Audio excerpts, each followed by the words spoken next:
இல்லையா? ஐயா வயசுல பெரியவன் கொஞ்சம் மரியாதை கொடுத்து பேசக்கூடாதா? அக்யூஸ்டுக்கு என்ன மரியாதை? இந்த லத்தியால 4 போடு போட்டனா ஆட்டோமேட்டிக்கா கையை தூக்கியா கையா? செலவுக்கு காசெல்லாம் கொடுப்பாங்களா? நல்லா கொடுப்பாங்க. ஆனா அம்மா தாயன் பிச்சை எடுக்கணும். பரவாயில்லையா?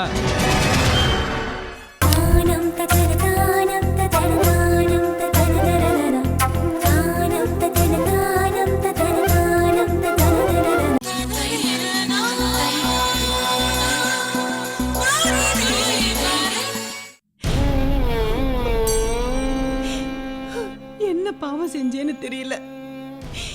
இந்த மனுஷனை கட்டிக்கிட்டதுல இருந்து அழுது அழுது செத்துக்கிட்டு இருக்கேன். 3 பிள்ளைங்களையும் பெத்துட்டு எப்படி அதுங்களை கரை சேர்க்க போறணும்னு அழுத. தமிழ்ச்செல்வி ஜெயிலுக்கு போனாளேன்னு அழுத. எல்லாரும் நிம்மதியா இருக்கும்போது இந்த மனுஷன் வீட்டு விட்டு போனதுனால சாப்பாடு தூக்கம் இல்லாம அழுதுகிட்டு இருக்கேன். ஐயோ அம்மா அழாதீங்கம்மா. சாப்பிடாம இப்படி அழுதுகிட்டே இருந்தா உடம்பு என்னத்துக்காகும்? சும்மா இருங்கம்மா. உங்க அப்பா சாப்பாட்டுக்காக உயிரே விடுவாருடி. பாவி மனுஷன் சாப்பாட்டுக்காகவாவது வீட்டுக்கு வந்திருக்கலாம்ல. பாவம் பணம் கையில வச்சிருக்காரோ இல்லையோ தெரியல. டேய் ரகு, எப்படியாவது கூட்டிட்டு வரேன்னு சொல்லிட்டு போனேன். ஆனா உங்க அப்பா இல்லாம முகத்தை தொங்க போட்டு வரையே. இப்ப என்னடா பண்ண போற? உங்க அப்பாவை எப்படா கூட்டிட்டு வர போற? அம்மா, அப்பா எங்கேயும் போயிருக்க மாட்டாரு. அவருக்கு எதுவும் ஆகாது. நீ வேணா பாரு, திடீர்னு வந்து நிப்பாரு. இல்லடா, அந்த மனுஷன் ரொம்ப ரோஷக்காரன், வீம்பு பிடிச்ச மனுஷன். நம்ம கால்ல விழுந்தா கூட அவர் மன்னிக்க மாட்டாரு. அவர் குணம் எனக்கு நல்லா தெரியும்டா. ரகு, நீ தேடுற முறையே சரியில்லடா. போலீஸ்ல கம்ப்ளைண்ட் பண்ணு. அவங்க எப்படியாவது தேடி கண்டுபிடிச்சிருவாங்க. நம்ம லேட் பண்ண அவர் கோவத்துல ஏதாவது செஞ்சுக்க போறாருடா. அப்புறம் நீ என்னையும் உயிரோட பார்க்க முடியாதுன்னு சொல்லிட்ட. என்ன பேசுறீங்க? அத்தை, நான் சென்னையில இருக்கிற தெரு சந்து பொந்துன்னு எல்லா இடத்துலயும் தேடி பார்த்துட்டேன். மாமா சென்னையில இல்லைன்னு நினைக்கிறேன் அத்தை. அவர் எந்த இடத்துக்கும் போக மாட்டாரு. அவருக்கு எந்த இடம் தெரியும் போறதுக்கு? இல்ல ரகு, அவரு ஊர்ல இருக்கிற ஒரு ஃப்ரெண்டு வீட்டுக்கு போயிருப்பாருன்னு நினைக்கிறேன். இல்ல மாப்பிள்ள, அவரு கடன் பிரச்சனையால ஊருக்கு போயிருக்க மாட்டாரு. யாராவது ஒரு வார்த்தை சொன்னா அவரால தாங்கிக்க முடியாது. அதுக்காகவே ரொம்ப நாளா ஊருக்கு போகாம இருக்காரு. அம்மா, சூழ்நிலைன்னு வரும்போது மனசு எப்படி வேணாலும் மாறலாம். நம்ம மேல உள்ள கோவத்துல எனக்கு தெரிஞ்சு ஊருக்கு போயிருக்கலாம்னு நினைக்கிறேன். நீங்க ஊருக்கு ஃபோன் பண்ணி பாருங்களேன். சரி.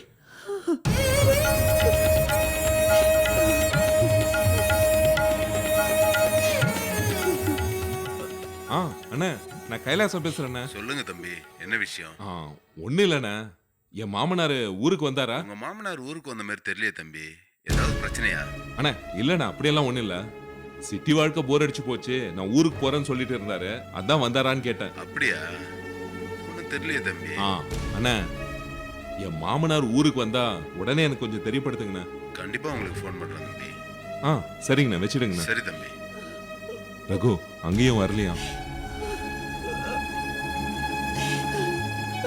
நான் சொல்லல அவர் ஊருக்கெல்லாம் போக மாட்டாருன்னு. கடவுளே, என்ன ஆனாருன்னு தெரியலையே. மாமா வராரான்னு இன்னைக்கு வரையும் பார்க்கலாம்.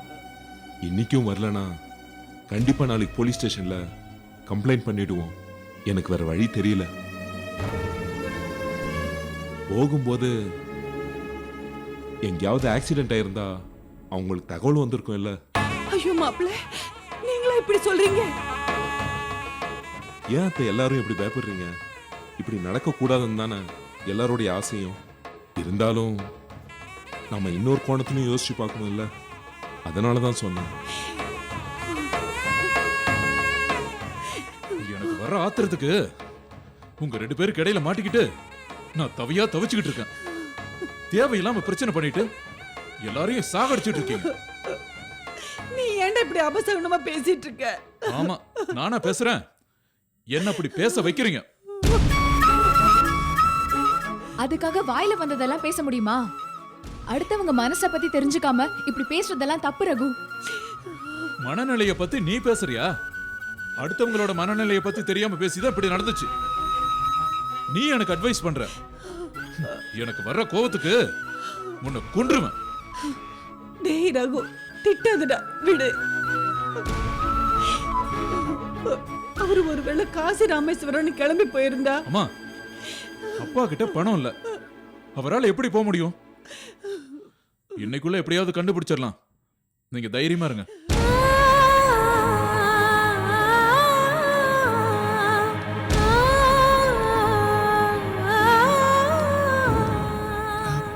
வா. ஆ.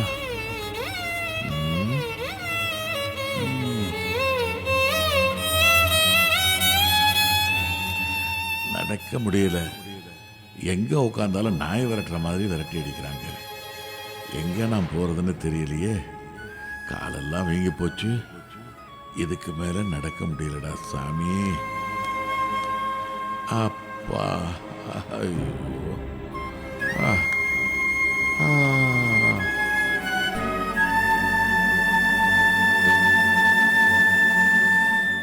மனசுல இருக்கிற தைரியமும் வீராப்பும் உடம்புக்கு இல்லாம போச்சு. அந்த 2 சனியன்களையும் வீட்டை விட்டு துரத்த எந்த சத்திய சோதனையும் தாங்கணும் பூமினாவா.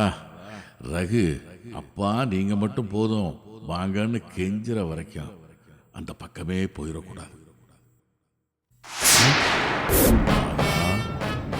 Police station. இது வரைக்கும் உட்கார்ந்த இடத்த விட இந்த இடம் ரொம்ப டேஞ்சர் ஆச்சே. எதிர என்ன இருக்குன்னு கூட தெரியாம உட்காந்துட்டேனே. நைஸா நகர்ந்துட வேண்டியதுதான்.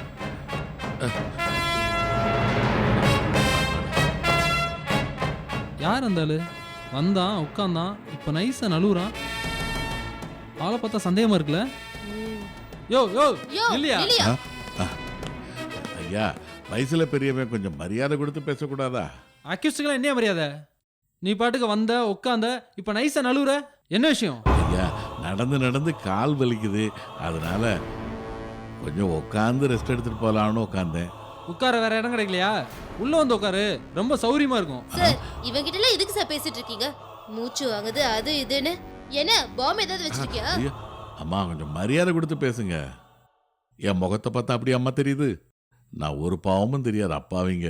நீ பாவியா அப்பாவியான்னு இப்ப தெரியும். கைய தூக்கு, செக் பண்ணுங்க சார். இந்த லத்தியால 4 போடு போட்டனா ஆட்டோமேட்டிக்கா கையை தூக்குவ. தூக்கியா கைய?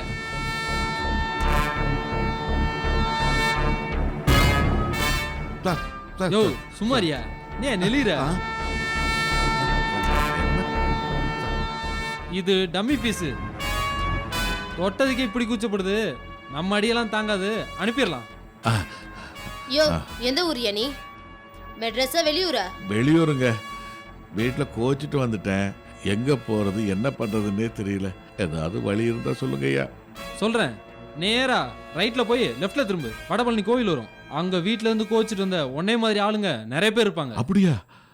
இது எனக்கு தெரியாம போச்சு. ஆமா, 3 வேளை சாப்பாடு, செலவுக்கு காசெல்லாம் கொடுப்பாங்களா? நல்லா கொடுப்பாங்க. ஆனா அம்மா தாயன் பிச்சை எடுக்கணும். பரவாயில்லையா?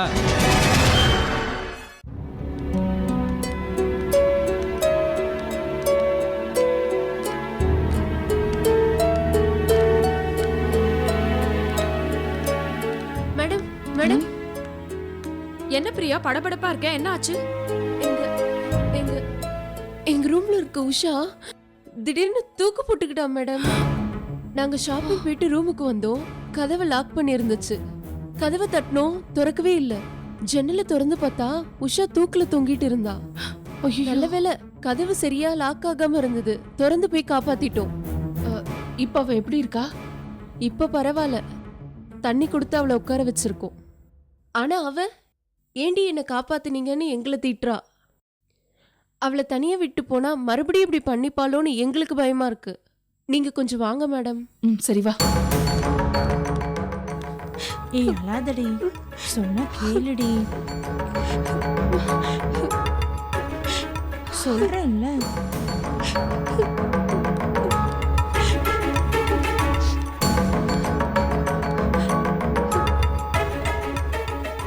என்னாச்சு? போங்க. சரி வாங்கடி போலாம். என்னாச்சு உனக்கு?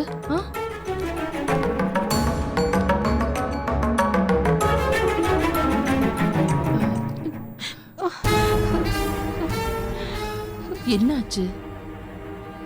கேக்குறல்ல, என்னாச்சு உனக்கு? ஏன் இப்படி பண்ண? நான் என்ன பண்ண உங்களுக்கு என்ன? உங்க வேலையை பாருங்க. உஷா, என்ன பேசுற நீ? என்ன காரியம் பண்ணிருக்க? இதெல்லாம் சாதாரணமான விஷயமா? வார்டன் நல்ல வேலை இல்ல. இருந்திருந்தா எப்பவோ ஹாஸ்டலை விட்டு உன்னை துரத்திருப்பாங்க. சக்தி, இப்ப அதுல பிரச்சனை. ஹாஸ்டல்ல விட்டு துரத்திட்டா திரும்பவும் இந்த மாதிரி செய்யாம இருப்பாளா? அவ இந்த முடிவுக்கு வர்றதுக்கு என்ன காரணம்னு கேக்குறத விட்டுட்டு இத பாருமா உஷா, உனக்கு என்ன பிரச்சனை? என்ன ஆச்சு உனக்கு? எல்லாத்துக்கும் மரணம் தான் முடிவுன்னா உலகத்துல மனுஷங்களே இருக்க மாட்டாங்க. நீ ஏன் இந்த முடிவுக்கு வந்த?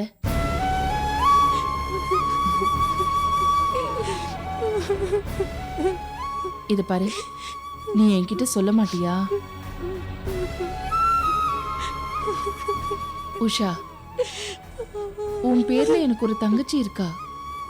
என்ன அக்காவா நினைச்சு என்கிட்ட சொல்லக்கூடாதா?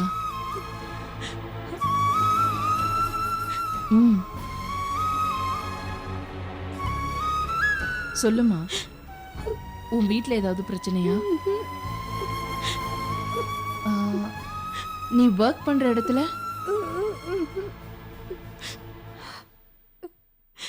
பின்ன யாரையாவது லவ் பண்றியா?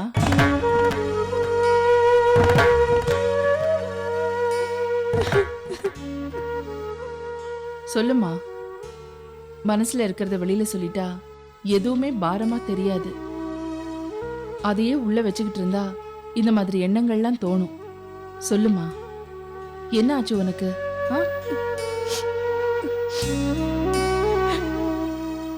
நானும் எங்க ஆபீஸ்ல ஒர்க் பண்ற சுரேஷும் 3 வருஷமா சின்சியரா லவ் பண்ணோம். 2 பேர் வீட்லயும் சம்மதிக்கல. அடுத்த மாசம் ரிஜிஸ்டர் மேரேஜ் பண்ணிக்கலான்னு இருந்தோம். ஆனா அவன் 1 வாரமா ஆபீஸ்க்கே வரல, ஃபோனும் பண்ணல. என்னாச்சுன்னு விசாரிச்சா நேத்தி அவனுக்கு மதுரையில கல்யாணம் நடந்துருச்சா. அவன் என்னை ஏமாத்திட்டான். அந்த ஏமாற்றத்தை உன்னால தாங்கிக்க முடியல, அதனால இந்த முடிவுக்கு வந்துட்டேன், அப்படிதானே? நல்ல பொண்ணுமா நீ. அவன் உன்னை ஏமாத்தினதுக்கு நீ தற்கொலை பண்ணிக்கிட்டா சரியா போச்சா? அவன் அவங்க அப்பா அம்மா பேச்ச கேட்டு கல்யாணம் பண்ணிக்கிட்டு சந்தோஷமா இருக்கான். நீ தற்கொலை பண்ணிக்கிட்டு உங்க அப்பா அம்மாவை துக்கத்துல ஆழ்த்த போறியா?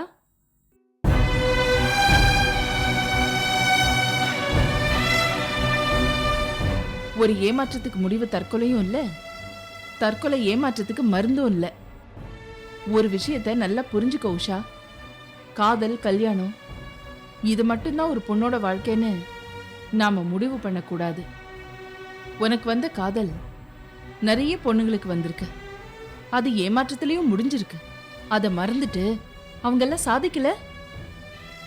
நாம பிறந்தது வாழறதுக்கு மட்டும் இல்ல, எதையாவது சாதிக்கணும்னு நினைச்சு பாரு. அப்புறம் இந்த காதல் கல்யாணம்லாம் ஒரு பெரிய பொருட்டாவே தெரியாது. உங்க அப்பா அம்மா வாழறது எதுக்கு? நீ சந்தோஷமா வாழறத பார்க்க தானே? நீ அந்த சந்தோஷத்தை கொடுக்க தயாராயிட்டனாலே இந்த சங்கடம்லாம் காணாம போயிடும். நான் உனக்கு அட்வைஸ் பண்ணல உஷா, உன்னோட அறியாமைய சுட்டி காட்டுறேன். நீ படிச்ச பொண்ணு, கை நிறைய சம்பாதிக்கிற, நீ யாரையும் நம்பி இல்ல. காதல் மட்டுமே வாழ்க்கையை தீர்மானிக்கிறது இல்ல, அதை நீ புரிஞ்சுக்கிட்டா போதும்.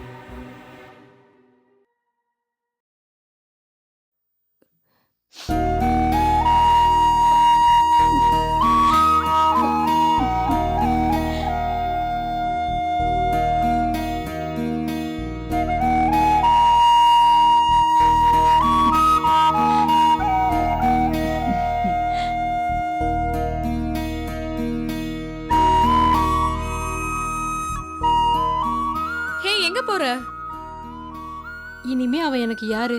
அவன் கல்யாணம் பண்ணா என்ன, எக்கேடு கெட்டு போனா எனக்கு என்ன? நான் போய் என் வேலையை பார்க்க போறேன்.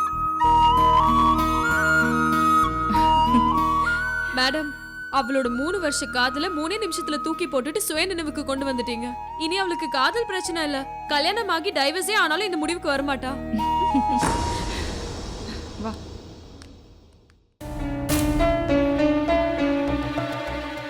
நேத்து வந்த கனவுல நான் ரோட்ல போயிட்டு இருந்தேன். அம்மா அம்மான்னு என்னை கூப்பிட்ட மாதிரி இருந்தது. திரும்பி பார்த்தா என்னை கூப்பிட்ட பொண்ணு டக்குன்னு முகத்தை திருப்பிக்கிட்டா. யாருன்னு பார்க்க போனா அவ முகத்தை கூட காட்டாம ஓடி போயிட்டா. என் உள் மனசோட வேதனை தான் இது. என் பொண்ணு என்னைக்கு என்ன வந்து அம்மான்னு கூப்பிடுவாளோ கடவுளே.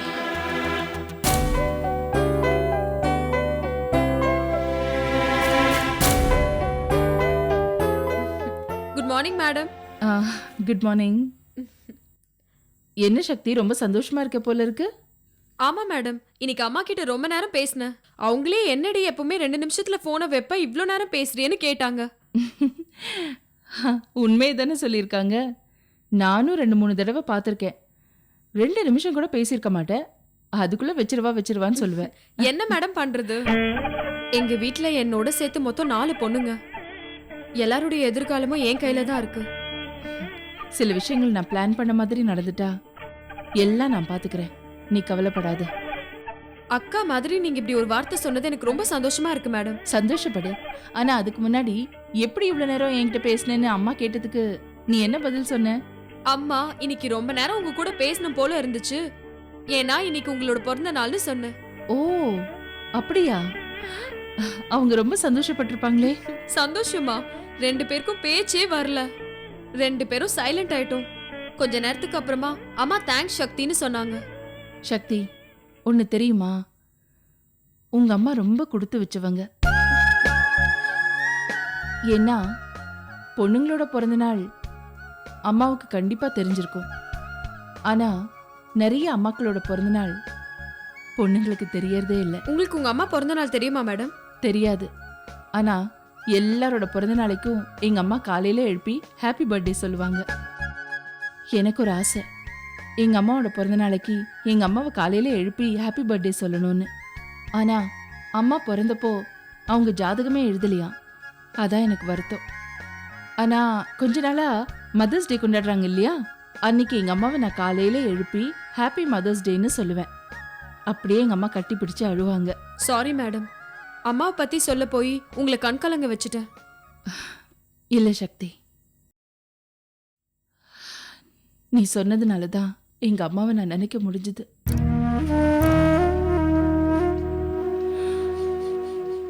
எல்லா விதத்திலையும் எங்க அம்மா ரொம்ப கொடுத்து வச்சவங்க.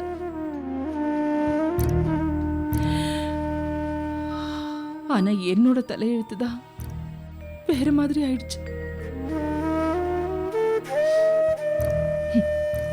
எனக்கும் பொண்ணு இருக்கு, ஆனா அம்மான்னு கூப்பிடல.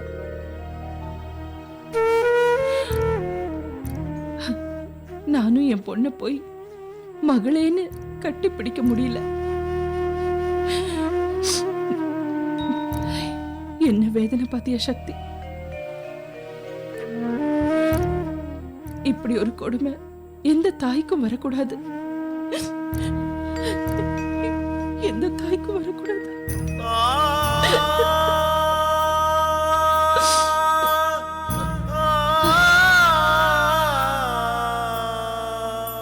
என் பொண்ணை கடைசியா நான் ஜெயில இருக்கிறப்போ அவளுக்கு 4 வயசா இருக்கும்போது பார்த்தேன்.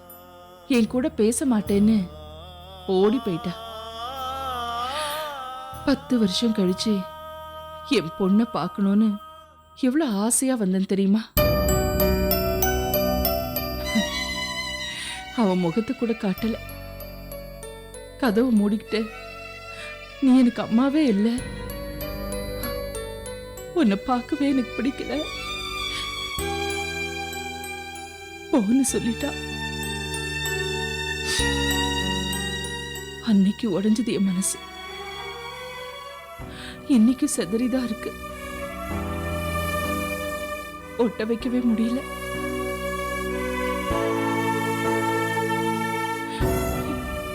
என் பொண்ணை பார்க்கணும்னு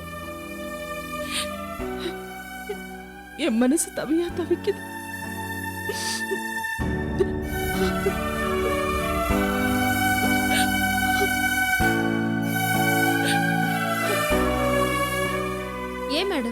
நிக்கிதா எந்த ஸ்கூல்ல படிக்கிறான்னு தெரிஞ்சுக்கிட்டு நம்ம போய் பார்க்கலாமே. எனக்கும் பார்க்கணும்னு தான் ஆசை.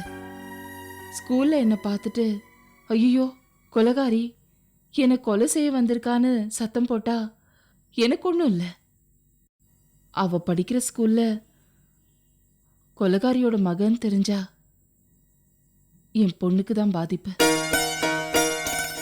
என்னால ஸ்கூல்ல அவளுக்கும் அவ எதிர்காலத்துக்கும் பிரச்சனை வந்தா அவ ஸ்கூலுக்கு போறதையே நிறுத்திடுவா. அதனால நான் அந்த முடிவை மாத்திக்கிட்டேன், மறந்துட்டேன். நீங்க ஃபீல் பண்ணாதீங்க மேடம். கௌதம் சார் கிட்ட கேட்டு அவளோட ஸ்கூல் பேரை தெரிஞ்சுக்கிட்டு அவளை போட்டோ எடுத்து உங்ககிட்ட காமிக்க வேண்டியது என்னோட பொறுப்பு. அதோட செல்போன்ல வீடியோ எடுத்து தரேன், நீங்க ஆசை தீர பாருங்க. சக்தி, இப்படி ஒரு உதவியை நீ எனக்கு செஞ்சா நான் ரொம்ப சந்தோஷப்படுவேன். உன் உதவியை நான் என்னைக்குமே மறக்க மாட்டேன். சக்தி, உங்க அம்மாவை நீ ரொம்ப நேசிக்கிறதுனாலதான் இந்த தாயோட மனச நீ புரிஞ்சுக்கிட்ட. அதான் நீ உதவி செய்யணும்னு நினைச்ச. ரொம்ப தேங்க்ஸ். ரொம்ப தேங்க்ஸ் சக்தி.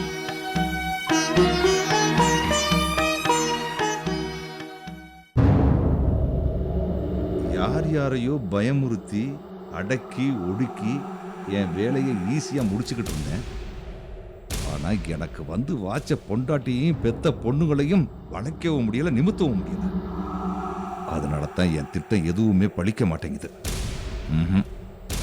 இது சரியா வராது. கடைசியா ஏமாற போறது நான் மட்டுமா தான் இருப்பேன். மற்றவங்க கிட்ட நாம ஏமாறலாம், ஆனா நாம வளர்த்தவங்க கிட்ட நாம ஏமாந்தா ஊர்ல இருக்கிற பய பிள்ளைங்கள்லாம் நம்மளை பார்த்து கைகொட்டி சிரிப்பானுங்களே. இதை விடக்கூடாது. மாப்பிள்ள சொல்லுங்க மாமா. ஏன் மாப்பிள்ள, செய்யற தப்ப தெரிஞ்சு செய்றீங்களா இல்ல தெரிஞ்சு தெரியாத மாதிரி செய்றீங்களா?